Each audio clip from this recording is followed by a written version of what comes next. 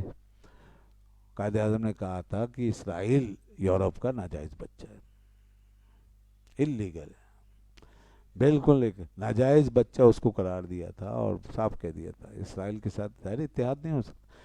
ابھی اس وقت ہمارے نگراں وزیر اعظم بڑے بڑے فیصلے کر رہے ہیں, پتہ نہیں نگراں ہیں یا اصل ہو گئے ہیں, یہ کچھ پتہ نہیں چل رہا.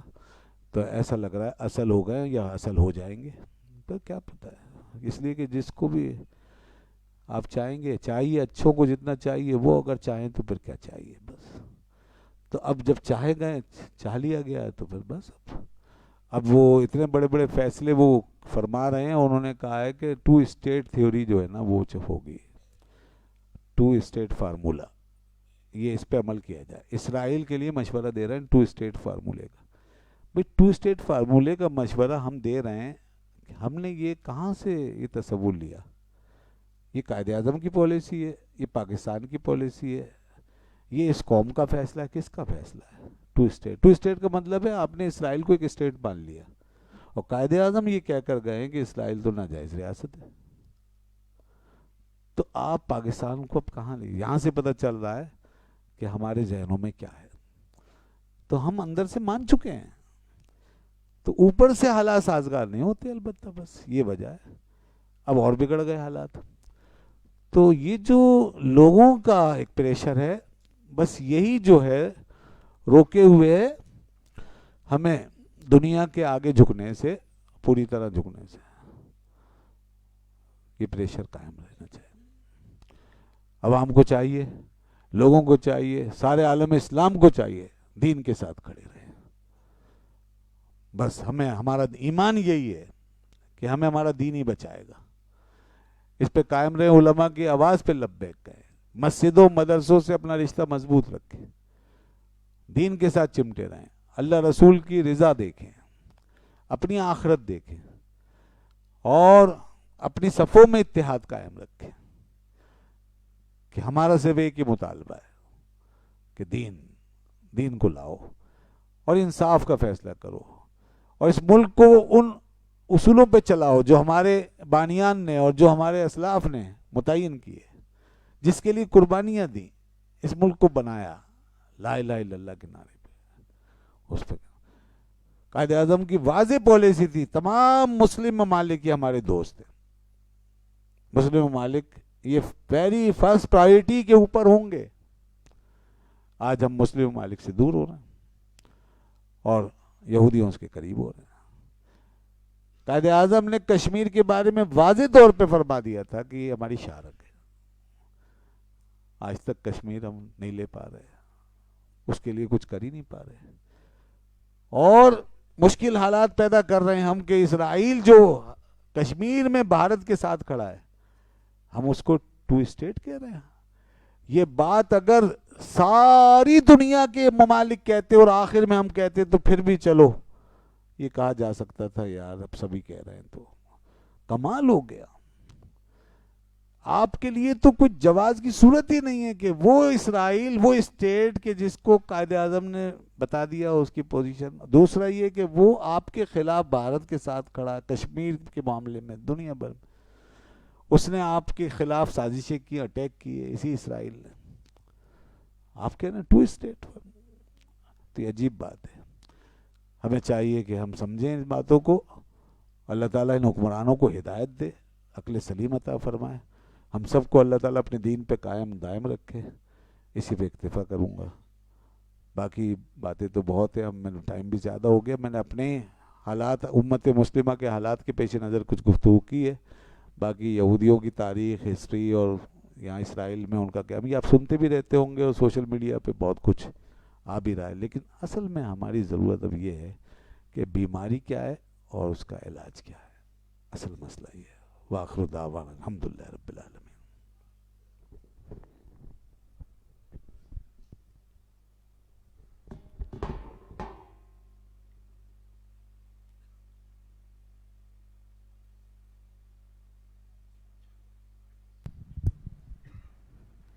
عدل ہے فاطر ہستی کا ازل سے دستور، شکوہ بیجا بھی کرے کوئی تو لازم ہے شعور.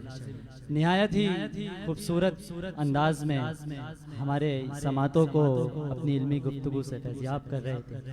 اللہ پاک آپ کے علم میں مزید وسعت عطا فرمائے اور عوام الناس کو آپ کے علم سے مزید فیضیاب ہونے کی توفیق عطا فرمائے. پروگرام اپنے اختتامی مراحل میں ہے اور اس پروگرام کا صحرا جناب علامہ عمیر مدنی اور انتظامیہ جامع مسجد قباء کی طرف جاتا ہے کہ انہوں نے ایک حساس موضوع کو اپنی اس کانفرنس کا حصہ بنایا. میں اسی تمہید کے ساتھ، اسی امید کے ساتھ اور علامہ اقبال کے انہی اشعار کے ساتھ آپ کو اختتامی کلمات کے لیے دعوت دینے لگا ہوں کہ دیکھ کے رنگے چمن ہو نہ پریشان مالی، دیکھ کے رنگے چمن ہو نہ پریشان مالی، کوکب غنچہ سے شاخیں ہیں چمکنے والی، خسو خاشاک سے ہوتا ہے گلستان خالی، گلبر انداز ہے خون شہدا کی لالی، کہ رنگ گردوں کا ذرا دیکھ تو نابی ہے، یہ نکلتے ہوئے سورج کی افق تابی ہے، کہ عقل ہے تیری صبر، عشق ہے شمشیر تیری، میرے درویش خلافت ہے جہانگیر تیری، ماں سوا اللہ کے لیے آگ ہے تدبیر تیری، تو مسلمان ہو تو تدبیر بنے تقدیر تیری، کہ کی محمد سے وفا تو نے تو ہم تیرے ہیں، یہ جہاں چیز ہے کیا لوح قلم تیرے ہیں، یہ جہاں چیز ہے کیا لوح قلم تیرے ہیں. اسی تمہید کے ساتھ میں ملتمس ہوں امام حاضر جامع مسجد قباء سے کہ وہ تشریف لائیں اور اختتامی کلمات سے ہماری سماعتوں کو منور. اختتامی کلمات تو الحمدللہ ہو چکے ہیں اور بیانات کا سلسلہ بھی مکمل ہو چکا ہے. بس چند گزارشات یہ ہے کہ میں بارہا جمعہ میں بھی عرض کرتا ہوں کہ ہم اپنی محفلوں کا انداز اس طرح بھی کر سکتے ہیں، مختصر وقت کے ساتھ، مختصر بیان کے ساتھ. الحمدللہ یہ ہمارا تقریباً 7واں 8واں پروگرام ہے اور یہ ہمارا الحمدللہ یہ خاصہ رہا ہے کہ 10:30 11 سوا 11 ہمارا الحمدللہ علماء موجود ہیں، ہر سال شریک بھی ہوتے ہیں.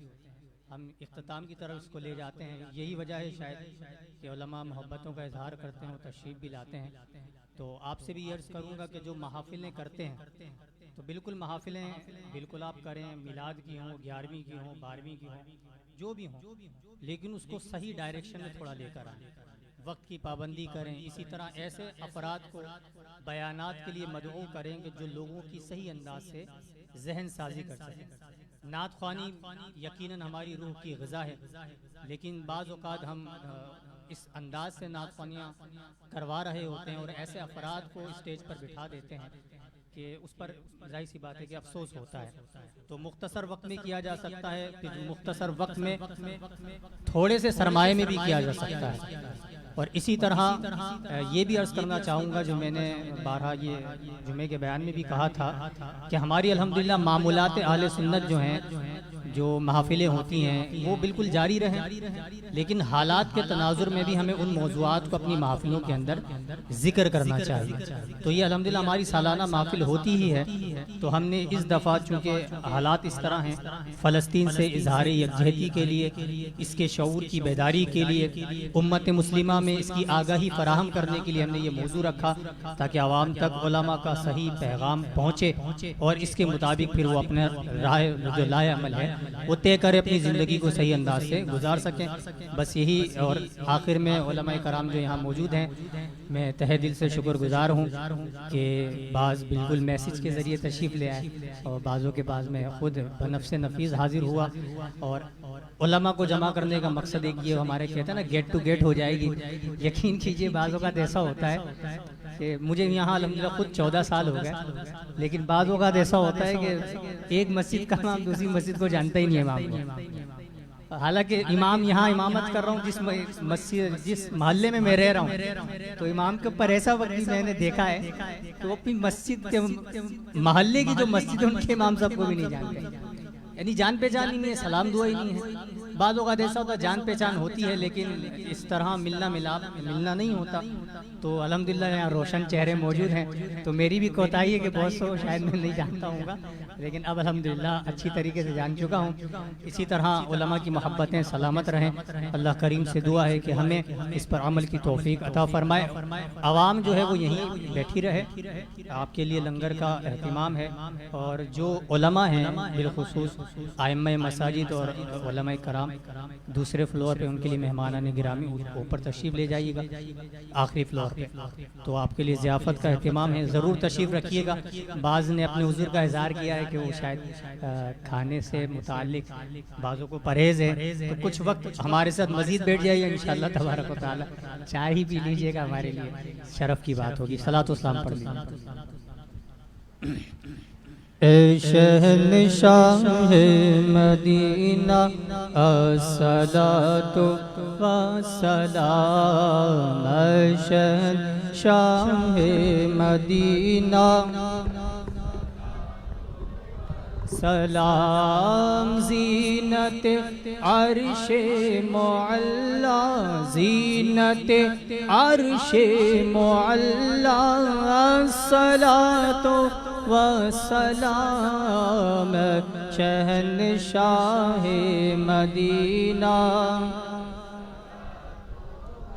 سلام، مومنو پڑھتے رہو تم اپنے آقا پر درود، مومنو پڑھتے رہو تم اپنے آقا پر درود، ہے فرشتوں کا وظیفہ، ہے فرشتوں کا وظیفہ، الصلاۃ والسلام، شہنشاہ مدینہ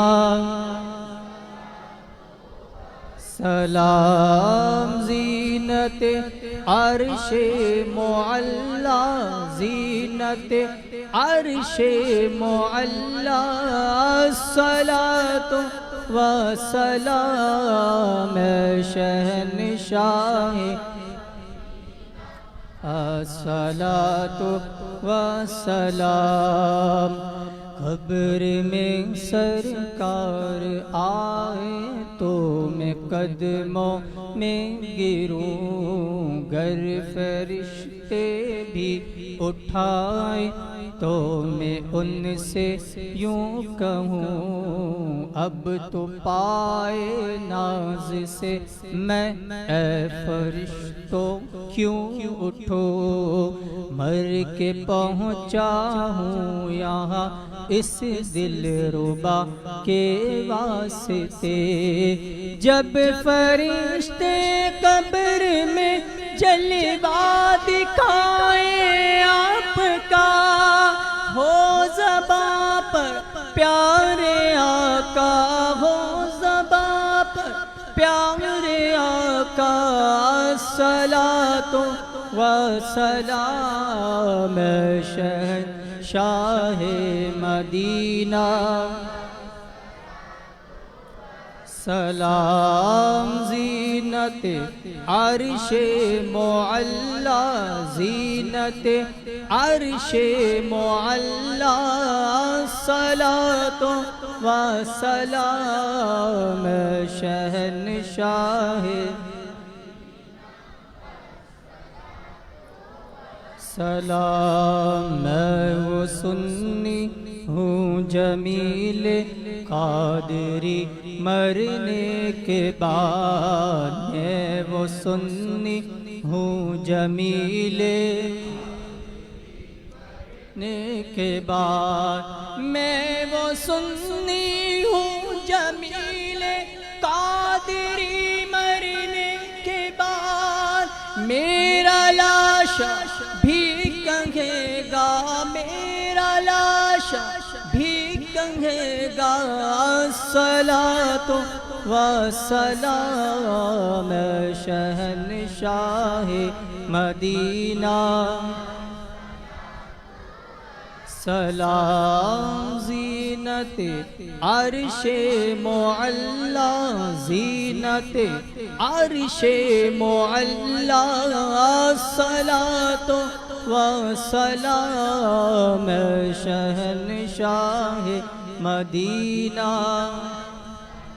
والسلام، الصلاۃ والسلام علیک یا رسول اللہ، الصلاۃ والسلام علیک یا حبیب اللہ، الصلاۃ والسلام علیک یا نبی اللہ، الصلاة والسلام عليك يا نور الله وعلى آلك وأصحابك يا خاتم النبيين.